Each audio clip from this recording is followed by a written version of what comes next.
आप सबको डॉक्टर रजनी रमन झा, सह आचार्य संस्कृत विभाग, राजकीय महारानी सुदर्शन कन्या महाविद्यालय बीकानेर का नमस्कार स्वीकार हो। जैसा कि हमने कल चर्चा की थी कि हम आज से रघुवंश का प्रारंभ करेंगे। रघुवंश जैसा कि आपको पता है द्वितीय प्रश्न पत्र में है, लेकिन चूंकि यह छोटा है इसलिए पहले इसको पूरा कर लेंगे, उसके बाद दूसरी पुस्तक पढ़ेंगे। तो रघुवंश जो है वह महाकवि कालिदास द्वारा लिखा गया एक महाकाव्य है और जिसमें 19 सर्ग हैं। 19 सर्ग का अर्थ होता है एक सर्ग में कुछ श्लोक होते हैं, यह 15 हो सकते हैं, 20 हो सकते हैं, 50 हो सकते हैं, 70 हो सकते हैं, 100 हो सकते हैं, कुछ भी हो सकते हैं, कितनी भी संख्या हो सकती है। तो ऐसे ऐसे कुल 19 सर्ग हैं और इस पूरे महाकाव्य में 1569 श्लोक हैं और उसमें से हमको दूसरा सर्ग पढ़ना है।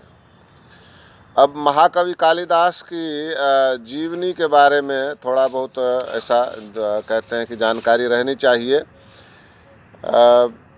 कालिदास के जन्म स्थान के बारे में ठीक ठीक पता किसी को नहीं है और इनकी जन्म तिथि का भी, और इनके माता पिता का भी नाम किसी को नहीं मालूम है। कुछ का कहना है कि वे उज्जैन के निवासी थे, कोई कहते थे वो बंगाल के रहने वाले थे, कोई कश्मीर के। ज़्यादातर जो मानने वाले हैं वो उज्जैनी के, यानी उज्जैन जो कि इस समय अब मध्य प्रदेश में है, उस वहाँ के रहने वाले माने जाते हैं कालिदास ज़्यादातर लोगों के द्वारा। धन्वंतरी, क्षपणकामर सिंह, शंकु, वेताल भट्ट, घट खरपर कालिदासा, ख्यातो वराह मिहिरो नृपते सभायाम रत्नानि वै वर रुचिर नव विक्रमस्य। विक्रमादित्य जो उज्जैन के राजा हुए, उनके दरबार में 9 रत्न थे, तो उनमें से एक रत्न जो है वो कालिदास भी थे। तो उज्जैनी से इनका साक्षात संबंध तो है ही। धन्वंतरी, क्षपणक 2, अमर सिंह 3, शंकु 4, बेताल भट्ट 5, घट खरपर 6, कालिदास 7, वराह मिहिर 8 और वररुचि। इस तरह से 9 रत्न थे विक्रमादित्य के राजा विक्रमादित्य के दरबार में। तो कालिदास भी नवरत्नों में से थे, तो उज्जैनी से इनका संबंध तो है ही। तो इसी कारण से कुछ लोग जो हैं उनको उज्जैनी में ही पैदा हुआ मानते हैं। लोग भोज का भी, राजा भोज के समय का भी मानते हैं कालिदास को, लेकिन ये जो है ये कथा ही है। भोज के बारे में, भोज संबंधित भी कालिदास की 2-4 कथाएं हैं, लेकिन ज़्यादा उसमें किसी को भरोसा नहीं है। ज़्यादातर लोग यही मानते हैं कि विक्रमादित्य के ही दरबार के कवि थे। उनके अनुसार, कुछ लोगों के अनुसार कि कालिदास प्रारंभ में बड़े मूर्ख थे और उस समय राजा की कन्या, एक राजा की कन्या थी, उसका नाम था विद्योत्तमा। विद्या में जो उत्तम है, विद्योत्तमा। और वह उसने प्रतिज्ञा की थी कि जो भी मुझे शास्त्रार्थ में हरा देगा मैं उससे विवाह करूंगी। तो बड़े बड़े विद्वान आए और उससे हार कर चले गए। तो इससे विद्वानों को बड़ी चिढ़ हुई और उन्होंने सोचा कि इसका विवाह किसी मूर्ख से कराया जाए। तो कालिदास के बारे में कहा जाता है कि उन्होंने देखा कि जिस डाली पर बैठे हुए थे, आगे की ओर वो बैठे हुए और पीछे की ओर वाले उसको सामने से बैठकर काट रहे थे। तो अब इससे बड़ा मूर्ख कौन हो सकता है। तो उन्होंने उसको नीचे उतारा और कालिदास को कहा कि चलो तुम्हारा विवाह करवा देंगे। फिर वो शास्त्रार्थ हुआ कालिदास से। कालिदास को कहा था कि तुम चुप रहना। बाकी कालिदास इशारा करते थे और विद्वान उसकी व्याख्या करते थे। तो इस तरह से कहते हैं कि पहले विद्योत्तमा ने एक कहा कि एक, यानी उसका अर्थ था कि ईश्वर एक है। तो कालिदास ने कहा कि दो, यानी कि कालिदास को ये लगा के कह रही है कि एक आँख फोड़ दूंगी तो मैं तुम्हारी दोनों आँखें फोड़ दूंगा। तो बाद में पंडितों ने इसकी व्याख्या की कि ये कह रहे हैं कि ईश्वर तो एक है लेकिन उसके दो भेद हैं, एक ईश्वर और एक जीव। उसी तरह से उसने 5 दिखाया, पंच महाभूत हैं, तो कालिदास ने समझा कि मुझे थप्पड़ मारने का कह रही है, तो उसने मुट्ठी दिखाई कि 5 भूत मिलकर जो है पिंड बनते हैं। विद्वानों ने उसकी व्याख्या की। तो इस तरह से वो मान गई कि ये तो बड़ा विद्वान है और उससे विवाह हो गया। रात में जब सुहाग रात का समय था तो उसको पता चल गया कि ये बड़ा मूर्ख है, तो उसने छोड़ दिया कालिदास को। तब कालिदास को इससे बड़ी ग्लानि हुई और वे बाहर निकल गए। फिर उन्होंने, कहते हैं, काली देवी काली की उपासना की, इसलिए वो कालिदास और बाद में कालिदास हो गए। और विद्या, कुल मिलाकर एक उन्होंने विद्यार्जन किया और बहुत ज़्यादा विद्वान होकर जब वो आए तो उन्होंने अपनी पत्नी का दरवाज़ा खटखटाया, तो पत्नी ने उधर से कहा, अस्ति कश्चिद वाग विशेषः, क्या कोई विद्वान आया है?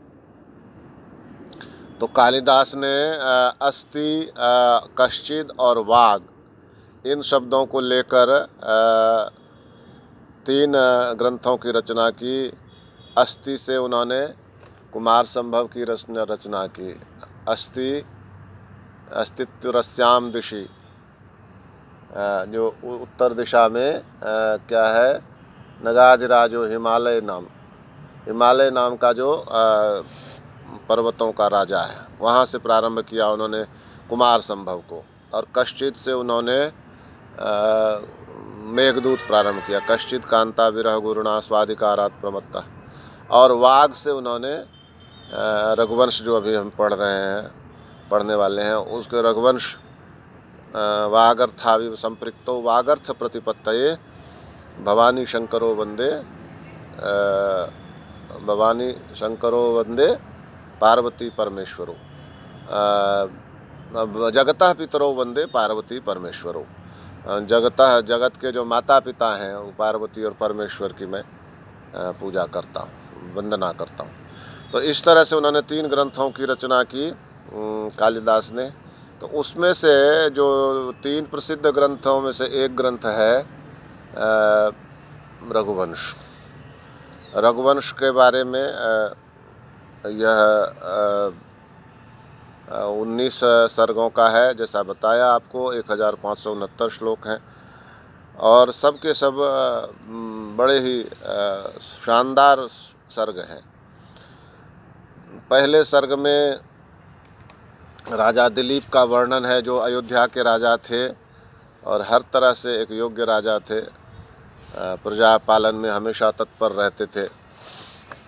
प्रजा के लिए वह पिता की तरह ही थे। पिता तो केवल जन्म देते थे और वो जो थे वो पिता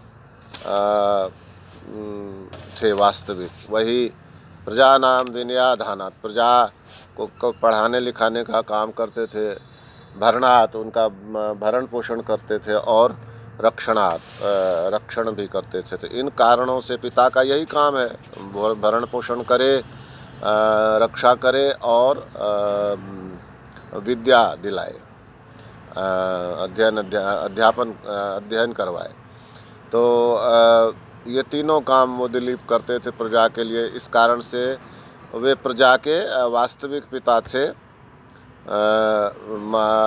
जो जन्म देने वाले पिता तो केवल जन्म देने वाले पिता ही थे, ऐसा उसमें वो कहा गया। तो ऐसे राजा के बारे में प्रथम सर्ग में वर्णन है। कालिदास की जो रचनाएं हैं उसमें कुल 7 रचनाएं जो हैं अभी प्राप्त होती हैं।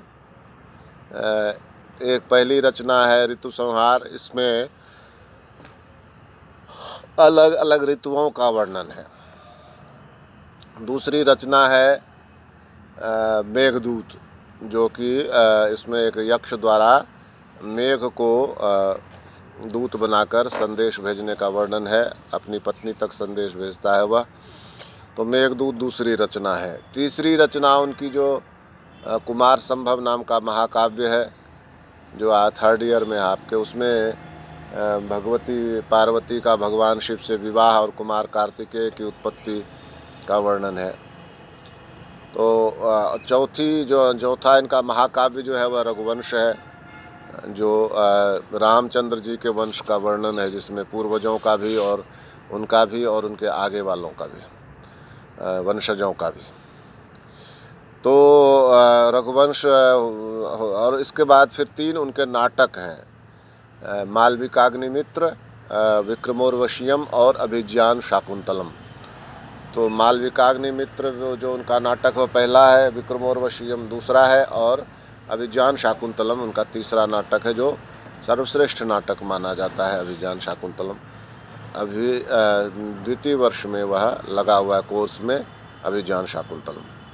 तो इस तरह से उनके 7 ग्रंथ अभी उपलब्ध है।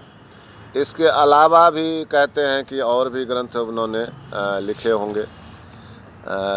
कोई कहते हैं 40 ग्रंथ लिखे थे उन्होंने, निश्चय ही। अब इतने जो प्रतिभा संपन्न थे, उन्होंने और ग्रंथ भी लिखे हुए हो सकते हैं, लेकिन मिलते नहीं हैं वो। राजशेखर ने एक कुंतेश्वर दौत्य नाम के ग्रंथ की चर्चा की है, जिसको उन्होंने कालिदास द्वारा रचित बताया है। तो इससे लगता है कि कुंतेश्वर दौत्य नाम का भी कोई उनका ग्रंथ था, जो अब नहीं मिलता है। ऐसे बहुत सारे ग्रंथ समय के साथ साथ समाप्त हो जाते हैं। तो वैसा ही कालिदास के ग्रंथों के साथ हुआ। 7 ग्रंथ अभी उपलब्ध हैं। अब कालिदास का समय जो है वह निश्चित रूप से, जैसे हमने अभी जाना है कि प्रथम शताब्दी पूर्व, जो ईस्वी पूर्व जो विक्रमादित्य हुए, उनका समय है, तो वही समय कालिदास का है। विक्रमादित्य के दरबार में ही कालिदास हुए। तो वह विक्रम संवत जिसको कहते हैं, वो जैसे अभी मान लीजिए 2020 है, तो विक्रम संवत में 57 आप जोड़ दें तो 57 यानी 2077 विक्रम संवत चल रहा है। तो इसका मतलब क्या हुआ? तो विक्रमादित्य जो है वह ईसा मसीह के जन्म से जो ईस्वी सन प्रारंभ हुआ, उससे 57 वर्ष पहले हुए, यानी प्रथम शताब्दी में, ईसा पूर्व प्रथम शताब्दी में हुए। तो चूँकि विक्रमादित्य का ही समय कालिदास का समय है, इसलिए कालिदास का समय भी ईसा पूर्व प्रथम शताब्दी ही है, यही माना जाता है। कुछ लोग गुप्त काल में जो चंद्रगुप्त हुआ, द्वितीय चंद्रगुप्त द्वितीय, उसने अपने नाम के आगे विक्रमादित्य लगा रखा था, इसलिए उस विक्रमादित्य के समय में भी कालिदास को मानते हैं। लेकिन यह ठीक नहीं जान पड़ता। सच्चाई तो यही है कि ज़्यादा सच तो यही लगता है कि कालिदास जो है वो प्रथम शताब्दी ईस्वी पूर्व वाले विक्रमादित्य के समय में ही हुए थे। इस तरह से हम कह सकते हैं कि कालिदास जो उनका समय, यह जो गुप्त कहा जाता है, गुप्त काल के चंद्रगुप्त द्वितीय या भोज के समय का, वो ज़्यादा सही नहीं बैठता। ज़्यादा सही जो है वह विक्रमादित्य का ही बैठता है, जो ईस्वी पूर्व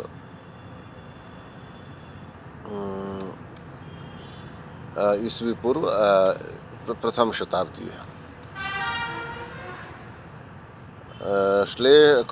ये कुछ इसमें मैं आपको भेज रहा हूँ, कुछ इसमें तर्क हैं। उन तर्कों को आप देख के जान लीजिएगा कि क्यों कालिदास को प्रथम शताब्दी ईस्वी पूर्व का माना जाता है। तो इस तरह से चूँकि थोड़ी बहुत जानकारी हमें कवि के बारे में भी होनी चाहिए, तो कुछ बातें हम ज़रूर ध्यान में रख लें कि कालिदास के माता पिता का नाम पता नहीं है, और उनका जो जन्म स्थान है वो अधिकतर लोग उज्जैनी ही मानते हैं। विक्रमादित्य के नवरत्नों में से एक थे वे। और जो इतिहास में 2 विक्रमादित्य हुए हैं, एक चंद्रगुप्त विक्रमादित्य जो 320 ईस्वी का में हुआ था, उसका समय और जो विक्रमादित्य है प्रथम शताब्दी पूर्व, तो उसमें से कालिदास का समय जो है वह प्रथम विक्रमादित्य जो ईस्वी पूर्व है उसमें उसका ही समय माना जाता है। तो इस तरह से कुछ बातें अपने को सातों उनके ग्रंथों के नाम याद हो जाएं तो बहुत बढ़िया। तो इस तरह से हम कालिदास के बारे में आज हमने अध्ययन किया और कल हम रघुवंश का विधिवत प्रारंभ करेंगे। धन्यवाद।